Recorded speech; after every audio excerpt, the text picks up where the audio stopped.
everyone. So we are live again for yet another author live chat, and it's a pleasure to meet all of you again in yet another author live chat. And today, 24th July 2022, 8 p.m. CST, we are live again with yet another non-fiction author. So today, we're going to talk a little bit about a serious or probably a heavy subject. And we have author David Lucky with us today to talk about his book, which is on exposing Putin's lies. And so a little bit about the author over here. So after graduating early from high school at 15, David Lucky earned a BA degree in philosophy from California State Fullerton. David has written several articles for magazine journals on international politics and has traveled worldwide to over 25 countries, including numerous trips to Ukraine and Russia. He is a man of many interests and talents, a chess champion, inventor, and entrepreneur. Putin's brutal, unjust invasion of Ukraine inspired David to stand up and speak out against the great evil of Russian propaganda and aggression. David calls on the civilized world to confront Putin's evil by exposing the lies and propaganda which are supporting the brutal aggression in Ukraine. David enjoys tennis, traveling, coffee, good conversation, and nature. He's an admirer of the arts, great architecture, and all types of cultural achievement. So without further ado, let's welcome author David Lucky to the show. Hello, David. Hello, David. How are you? Oh, I'm doing just fine. Thank you. Awesome. Right. Thank you for joining the show today. It's a pleasure to have you here. And I really think that, today we're going to talk a little bit about something that matters to the world right now. A heavy subject it is, but I know it is heavier for people in the Ukraine who are going through the impact of the war, right? So we've seen a lot of people losing their homes. We've seen a lot of families being separated, all because of political differences among different nations. And today we are going to talk a little bit more about that from your perspective and from your experiences, having had traveled to numerous countries. So I hope that today we will be able to look at things from a different perspective from your experience. So before that, David, tell us a little bit about yourself. I know that I've actually briefly introduced yourself, but I think it would be good to have you tell a little bit about yourself to the audience. Oh, well, thank you so much for that kind introduction. As you mentioned, I had received a degree in philosophy many years ago, and I follow world politics, geopolitics. I've traveled to over 25 countries, and I've been following some of the events in Russia for many years. Before that, the Soviet Union, Ukraine. I have some heritage from Ukraine. My grandmother was actually born in Ukraine. There's a chapter in the introduction about that. She actually had to flee after her parents were killed by the Bolsheviks in Ukraine. So I do have some history. I know a lot of people in Ukraine and in Russia. I'm all for world peace. All of my efforts right now are directed towards creating peace in the world. And that's a tricky issue, but at its fundamental core, the best way to have long-term peace is through exposing lies and propaganda and talking about the truth. And I feel that, well, not only do I feel that, but I know after studying this for a long time, the war is essentially fueled and supported by lies, propaganda, fiction, mythology. And if those lies and fiction and mythology are exposed, that'll eventually help bring an end to the war, is my believe. Right. We know that this is actually a recent incident, like, the Ukraine-Russia war. What made you want to actually write this book? So what made me want to write this book was early on in the war, which started February 24th. Actually, I was watching it weeks before that. For several weeks before the war started, Russia/Putin was mounting tens of thousands of troops on the border, and they were all basically, Putin and his inner circle were all going on interviews, talking to people, telling the media, the press, everybody that they were not going to attack Ukraine. They were promising everybody, every time they were asked about that they were not going to attack Ukraine. That ended up being a lie and propaganda because, as we know, they did attack and invade Ukraine on February 24th. So I've been following the situation very closely. Since then, I've had numerous discussions, many online discussions with lots of people. And I ran into lots of Putin apologists and lots of trolls. And I see the propaganda that has been pushed. And a lot of people are losing arguments. They're losing the propaganda battle because they don't know a lot of the details. They don't know what's going on. And the propaganda is very tricky. Putin and his oligarch friends, and this is all mentioned in the book, they have hired over 50,000 trolls to go online every day, working 10, 11, 12 hours a day, pushing this propaganda. And these people, these trolls, they have up to 100 fake social media accounts where they're pretending to be Americans or pretending to be Europeans. They have YouTube accounts, Twitter, Instagram, other social media accounts, and they're just pushing these lies and propaganda day and night, and they're winning a lot of converts. There are a lot of people right now that are starting to side with Putin. I think that the majority of people are against Putin, but the numbers are shifting, and that's because they don't have the accurate information. They don't know what's going on, and the lies are very tricky. They're very believable if you don't understand what's going on behind the scenes. So I decided months ago, nearly 5 months ago, that people need to have the information and at their fingertips. And so that's why I wrote this book, was to give people the information so that they have the truth in front of them of what's going on. Right. Who do you think, target audience, like, when you're writing this book, who do you think were you having on your mind?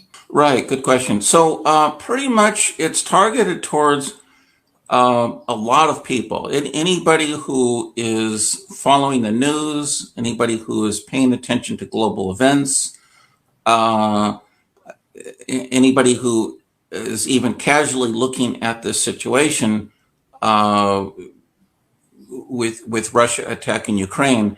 So I would say that a lot of people this should evolve. Now, on one level, every human on some level has a stake in this game that's going on. And what I mean by that is this. The world is flirting with just utter devastation. If this were to expand, now hopefully it doesn't expand, but we are right on the verge of a World War III. Now, I don't think that will happen, but it could if things spin out of control, and that could be devastating for the whole world. I mean, already a lot of countries everywhere, including Russia, including Ukraine, including the United States and Europe, we are already seeing massive inflation everywhere. We're seeing supply shortages. We're seeing food shortages. It's already, people are already predicting that millions of people are going to be starving in Africa and other countries because food is not getting out of Ukraine. So this really affects large portions of the world. So I think that most people in the world are affected by this and should understand what's going on. And talking about the research, the kind of research involved to write this book, and also time taken to write this book. How were you like collecting information or saving facts and figures in order to write this book? So walk us through the process a little bit so that we could understand how you researched about the book for the Sure, book. very good question. So I've actually been researching and following events that are happening in Russia uh, and Ukraine for over 20 years. In fact, I was following the situation starting December of 1999 when Boris Yeltsin first appointed Vladimir Putin as the new president of Russia.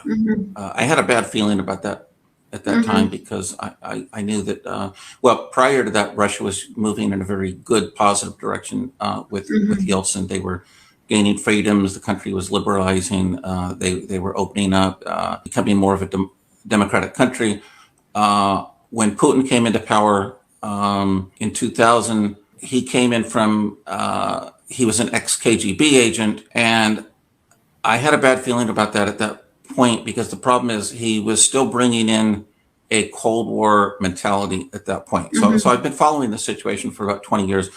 So one of the problems is that he brought in a Cold War mentality, which means that he still wanted to increase the power of Russia. He wanted to bring back Russian imperialism. He's made several statements, and this is all documented in the book and in other places, that he believes that the worst geopolitical crisis of the 20th century was the fact that the Soviet Union was dismantled.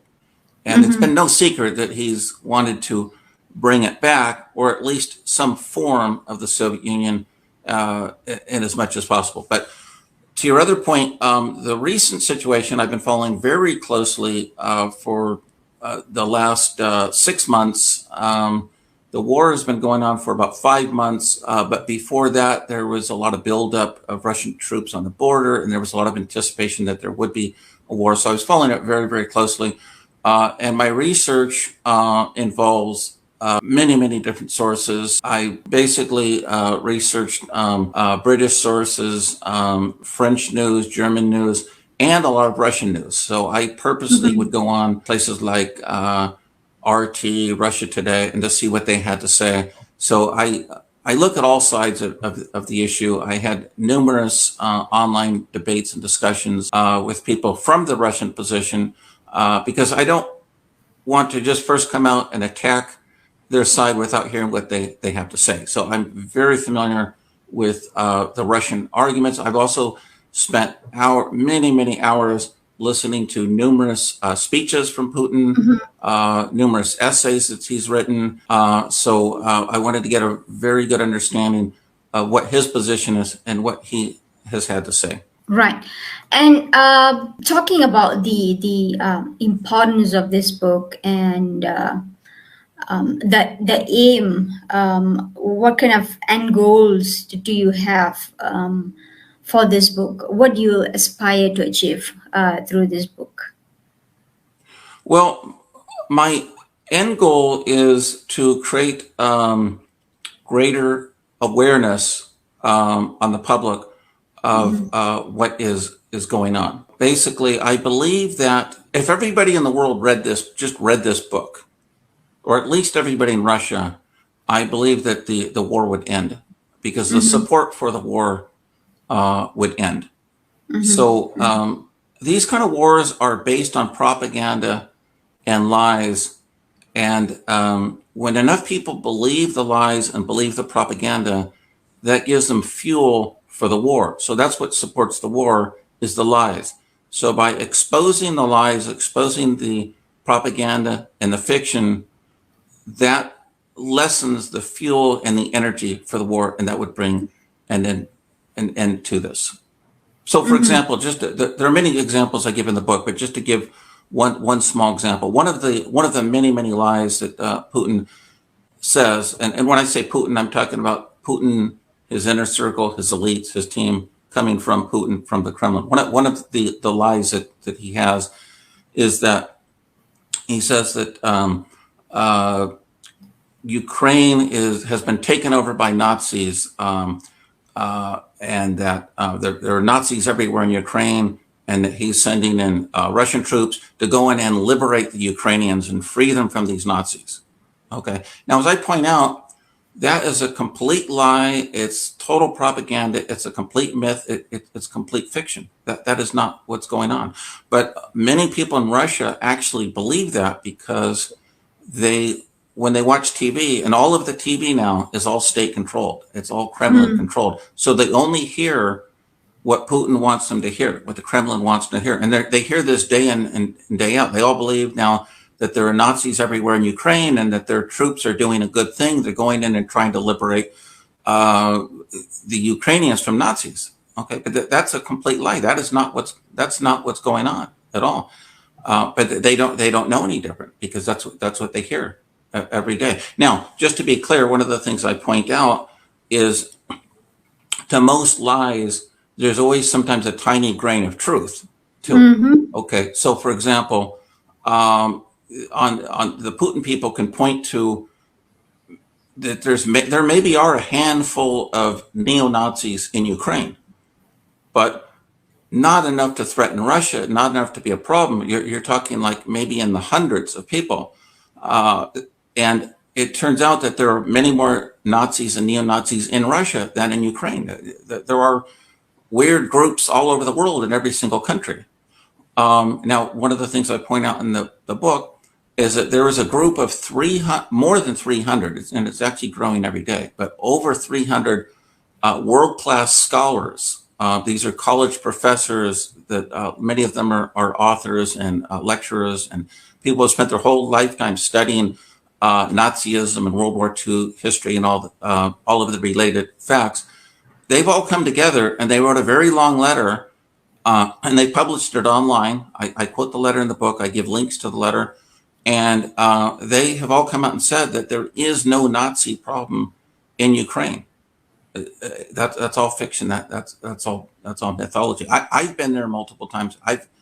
I've never seen any Nazis there. I've talked to numerous people. They've never seen any Nazis there. But yeah, Ukraine has approximately 44 million people. So in a country of 44 million people, yeah, can you find a handful of neo-Nazis? Yes, that's probably true. But are they a threat to Russia? No, they're not a threat to Russia. So that's one of the things I point out is that's what's called a pretext. So pretext is just a made-up excuse. The real reason, as I point out, is Putin wants to bring Ukraine back into Russian control. He wants to steal the country. He wants to steal the assets, steal their oil and gas, steal their grains.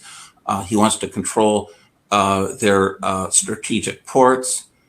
He wants the assets. So all of this other stuff, it's all lies. It's just all made up fiction. And the sooner people realize that, the sooner that this war will come to an end. Right. That is also from the other perspective, right? Like, we know that Ukraine is trying to get the support of the United States, and Russia is not very comfortable with that, right? So there's also the other side of the story where we hear that is also part of what the American political parties or probably America in general is trying to do, which is to get control of Russia. So Ukraine has become the scapegoat, right? So how do we look at things like, how do we discern what is true and what is not over here? Yeah. Okay. So that's actually one of the key talking points. That's good. You brought that up. Okay. So Ukraine has wanted to have a good friendly relationship with the United States, but they do not want to become the 51st state of the United States. They don't want to become that close. They don't want to become part of the United States. Now, what Ukraine does want to do is they want to become part of the European Union. EU, yeah. Yeah, the EU. So they're more interested in forging a connection with the EU than the United States. They do want to keep things open and friendly with the United States, but they consider themselves a European country. They are the biggest country in Europe outside of Russia. So other than Russia, Ukraine is the biggest European country. They consider themselves European, and they do want to trade with Europe. They do want to be close to Europe. And obviously, Putin and other Russians do not like that. But that is their free will choice. It's now I understand that's disheartening to Putin and to a lot of Russians, because they at one point back in the Soviet Union days, they had control over Ukraine. The Soviet Union broke up in it basically was dismantled in 1991 by Gorbachev, and it went away. And it was sad for a lot of people, but it was also a happy moment for a lot of people. It was a failed state. It didn't work. It went apart. It fell apart. That's the way things go. And so Putin and other people in his circle, they want to bring it back, but it's kind of like a company that had a bad product. They went out of business. People didn't like the product. Their product was communism. Communism didn't work. They went bankrupt. The whole social order fell apart. Ukraine is an independent sovereign country. They declared their independence on August 24th, 1991. Okay. And shortly after that, Russia, who was headed by Boris Yeltsin at that point, signed on to it. He agreed with it. He had no problems. There was no contingencies. There was no ifs, ands, or buts. That's the end. That's the end of it. They became an independent country in 1991, and that's the end of the. That was the end of the road. Shortly after that, that was the same year. The Soviet Union dissolved. Okay, now basically what's happening is Putin and his inner circle, they have sour grapes about that. They're not happy about that, but that's the reality. Now, I'm going to go one step further. Okay, very, very important fact, and that is this. After the Soviet Union fell apart, Ukraine still had on its territory approximately 1,700 nuclear weapons. 1,700. Actually, they had the third biggest amount of nuclear weapons in the world, next to the United States and Russia.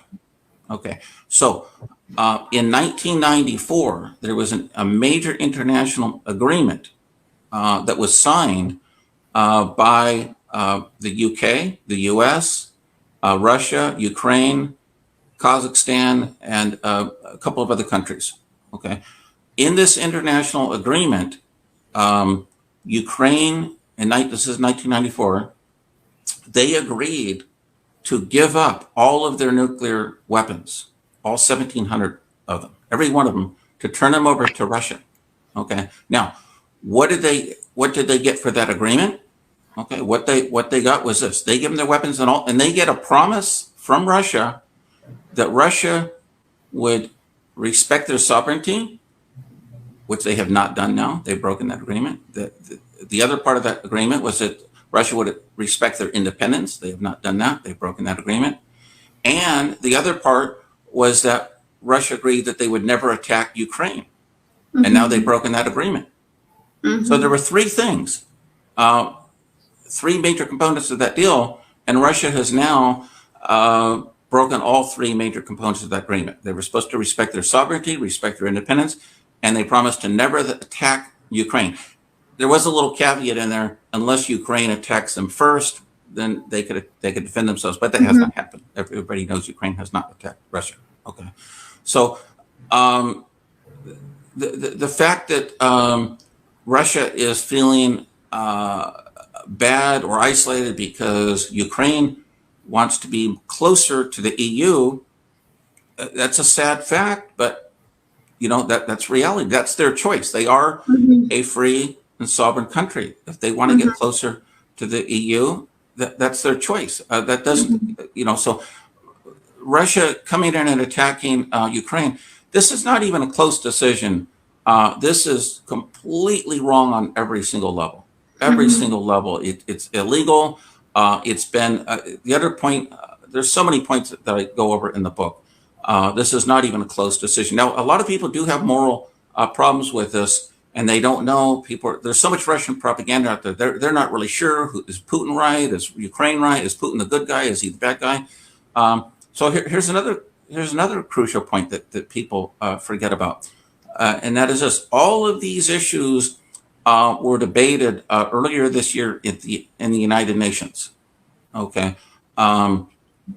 the United Nations had a major vote on March 2nd, and that was to reconfirm whether Ukraine is indeed a sovereign country, and whether Russia should be condemned and end their invasion.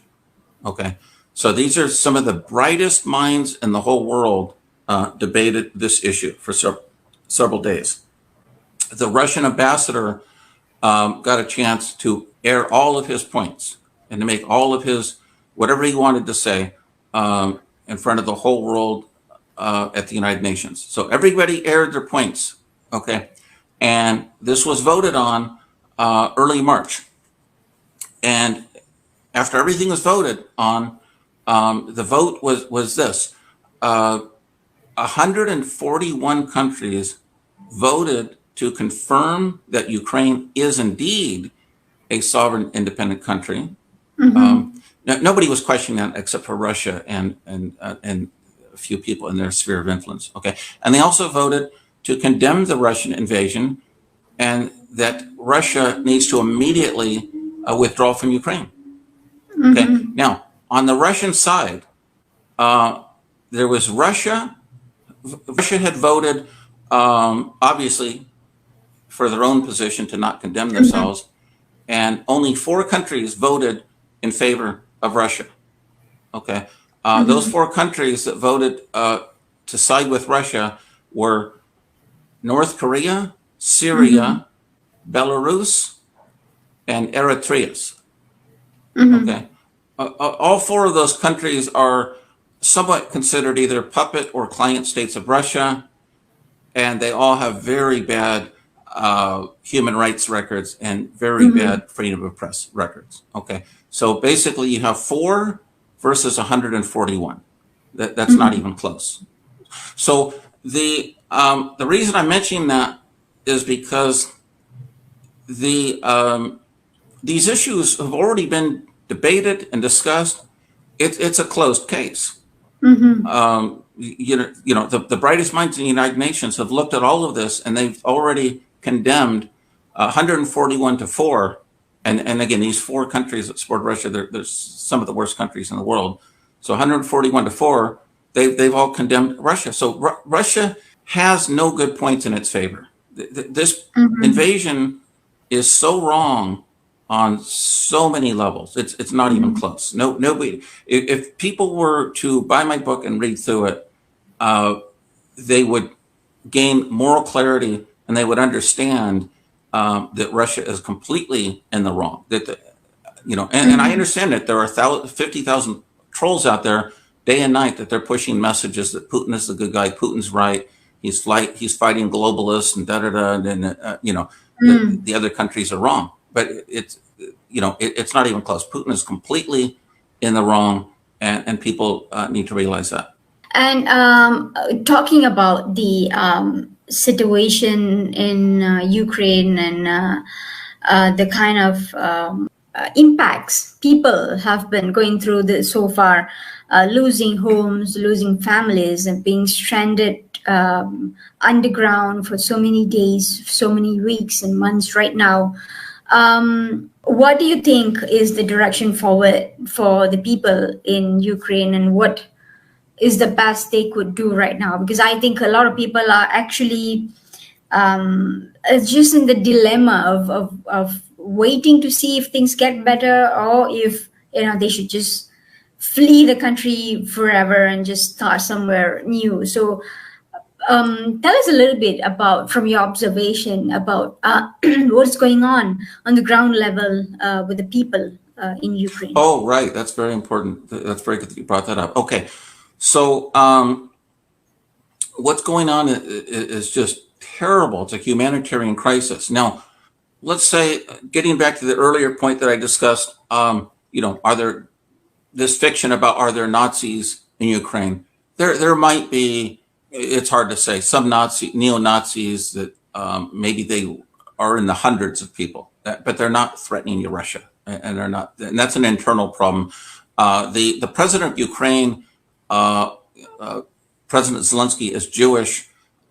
He has had relatives who died in the Holocaust. So if there were a Nazi problem, and there's not, because all these scholars and everybody's already testified that there is no Nazi problem in Ukraine. Okay, but a Jewish president would certainly take action to clean that up. Okay, but it's so minuscule that this is just a red herring and a pretext. Okay, but the reason I mention that is that, let's say if there were a few hundred Nazis in Ukraine, does it make sense to destroy the lives of at least 15 million people? And actually a lot more than that. But let me put it this way. Here are the hard numbers. And these numbers change every day. Okay, but the conservative estimates are this: at least roughly 7 million people, Ukrainians, have had to flee the country. 7 million. So 7 million they're now like homeless refugees in other countries. They've lost everything. What? Because there were supposedly a few hundred Nazis somewhere. Okay, 7 million. But that's not even the total story. There's also now about, and these numbers change every day, another 8 million Ukrainians that had to flee their homes, but they're still in Ukraine, some other city in Ukraine. So if you add the 7 million to the 8 million, that's 15 million that had to leave their homes. Half of those are out of the country, roughly, and then another half are somewhere other place in the country. A lot of these people, they're hanging out in bomb shelters. They're starving. Well, they have little food. They're relying on charity. They have a shortage of medical supplies. Their lives have just been ruined. So you have at least 15 million people where their lives have been totally ruined and devastated. But that's not even the end of it, because Ukraine had a population of 44 million people. So that means that even from there's still another 29 million people that they're not in a good situation either. Maybe they haven't had to flee their homes, but they've seen their cities bombed, their infrastructure's been destroyed. It's hard for them to get food and medical supplies. The whole country of 44 million people, they've totally had their lives disrupted. So some had to leave the country, some had to leave their cities. So their lives have just been ruined. And what's ironic about that is one of the Putin claims, this actual statement was made by Prime Minister Lavrov. He said some months ago, he said, we're going in to liberate Ukraine. Okay, liberation. 15 million people had to leave had to flee their homes, and they're living as refugees, and that's somehow liberation. Okay, and then the other statement he said was that we want to liberate Ukraine, and then let the Ukrainians decide what kind of government they want. Okay. Now, again, that's more ridiculous propaganda because, and I'm going to get back to your other point, but just I have to throw this out there. So he said that they want to liberate Ukraine so the Ukrainians can decide what kind of government they want. Now, that completely ignores the reality that in 2019, just 3 years ago, the Ukrainians had an election and they did already decide what kind of government that they want. They voted for President Zelensky. In fact, he won overwhelmingly by a landslide of 72.3% of the vote, which almost nobody wins with that kind of landslide. So he won with 72.3% of the vote. and they made their decision. Now the Ukrainians, they voted for Zelensky. They did not vote for Putin. They did not vote for Lavrov. They didn't vote for anybody else. Okay, but getting back to your other good question, what's going on with them? It's terrible. I have talked to so many people from Ukraine, and their lives have just been ruined. Millions have had to flee the country. Millions have had to move out of their homes. They've seen their buildings destroyed. Their infrastructure is destroyed. Hospitals have been destroyed. A couple of thousand schools have been destroyed. Stores have been destroyed. Train stations have been destroyed. Life is just miserable in Ukraine. They had such a nice, peaceful life before this. They weren't, they're very friendly people. Again, I've been there multiple times. They were not threatening anybody. They were not threatening Russia. They were just living their lives, enjoying their lives. And now all of a sudden, their whole world has come crashing down. So it is not a good situation for Ukrainians right now. Many of them are starving. They're in fear for their lives. In some cities, there are bombs that are going off day in and day out. Bombs, sometimes they can hear bombing starting at 2, 3, 4 o'clock in the morning, and it just goes constantly. So this is a terrible, terrible situation, and this did not have to happen at all. This was solely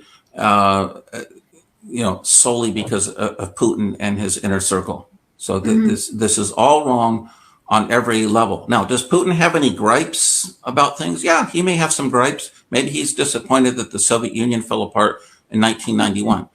That's the way reality goes. Everybody has gripes. I have gripes. My friends have gripes. Everybody has gripes. But you can't come in and just start murdering people and destroying the country because you have some gripes. The estimates are that, and it's hard to get accurate numbers. There are different estimates, but conservative estimates are that at least 50,000 Ukrainians, civilians, have been killed. That's civilians. Somewhere between 10 and 20,000 Ukrainian soldiers have died defending their homeland, and then tens of thousands, maybe another 30, 40,000 soldiers have been wounded. And again, we're talking millions have had to flee the country, millions have had to move. So this is just a terrible, terrible situation. Now, just to keep in mind, as I mentioned in the book, I am not what they call a Russophobic person. So I don't dislike Russians or anybody. I love people all over the world. Okay. I dislike people. I do dislike people who go into other countries and want to murder people for no good reason. Okay. So I have had over the years many really great, nice Russian friends, and I respect many Russian heroes. There are many Russian heroes who are fighting the Putin regime. People like Alexei Navalny, who's now in prison for exposing Russian corruption. People like ex-world chess champion Garry Kasparov. He was a Russian. He had to flee the country back in 2013 because of possible political persecution. There were just many, many other heroes. There were thousands of Russians who were protesting the war. They're all heroes. Although now protesting it becomes much more dangerous because Russia has created new laws that state that if anybody, essentially, now I'm paraphrasing, but essentially if anybody says anything that is contrary or counter to the Kremlin narrative and the Kremlin fiction, they could possibly be prosecuted and face up to 15 years in prison. So it's very, very difficult for people in Russia, to criticize the war now. They're not allowed to use the word invasion or war, which is exactly what this is. So if you use those words, you can be criminally prosecuted. So again, I don't hate Russians or anybody just because of Russian war. I accept all nationalities, but I am against people who want to go in and kill Ukrainians just because they want to take over their territory. But it's a very, very rough situation. Now, I have known people, I can't get into many details, but I'll just say I have known people who personally who were in bomb shelters recently in Ukraine in fear for their life, with little food, little medicine, and it's been a terrible, terrible situation. Mm-hmm. It's still going on. And I've talked to them as they were in the bomb shelters, and in the weeks surrounding that. I can't go into any more details than that because still have family there that are under threat. Mm-hmm. Right. So I think we have extensively discussed about Putin and the kind of invasion Ukraine is seeing right now, the aftermath and the impacts, as well as how people, before this can be confused between the media, what the media is saying, what is right and what is wrong. And I think through your book, people will be able to understand a little bit about the background of the Ukraine-Russia war and how it all started and what is the propaganda behind it.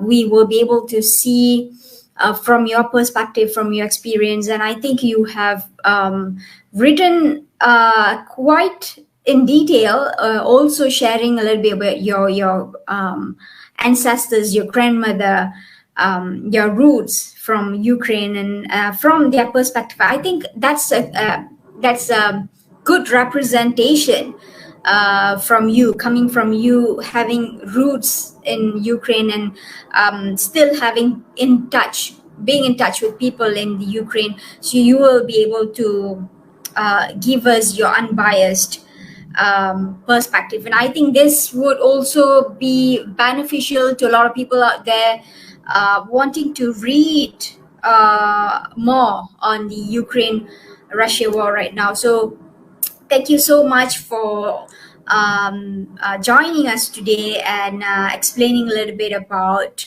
your book and why is it so important for people out there to read in order to grasp a basic understanding of what's going on. And I think it will be definitely very helpful because I believe you have condensed a lot of content, a lot of facts and figures in your book, and that would make things easy for people to go through and understand further. So thank you so much for what you're doing right now, and we do really hope that the war would come to an end and people in the Ukraine can actually have a semblance of life before the war, at least, and come back to Ukraine. Those who have gone out of the country, come back to Ukraine and have a peaceful life ever.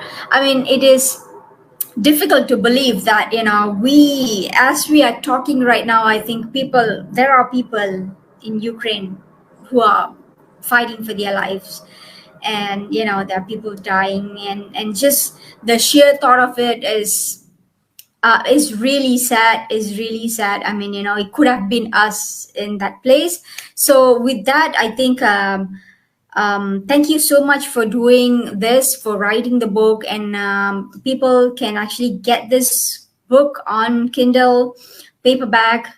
It's on Amazon, so they can actually go and check this book out. I've actually shared the Amazon page over here, which is right on screen, as you can see. So this is where people can check the book out and leave a review for the book as well after they are done. Thank you so much, David, for joining us today, and hopefully we will meet again in another interview series. So I'm going to be putting this video up on Instagram and also on YouTube so that you'll get more exposure, and I'll be sending the links to Instagram and also YouTube as well once it's up. Thank you so much for joining, and see you soon again. Well, thank you very much, and I totally agree with what you said, and it was very well stated. Very, very well put what you had to say, and I really appreciate the opportunity. So I'm very grateful. Thank you so much. Thank you so much. Thank you, David. Okay. Thank you so much. We will see you soon. Okay, take care. Take care. Bye.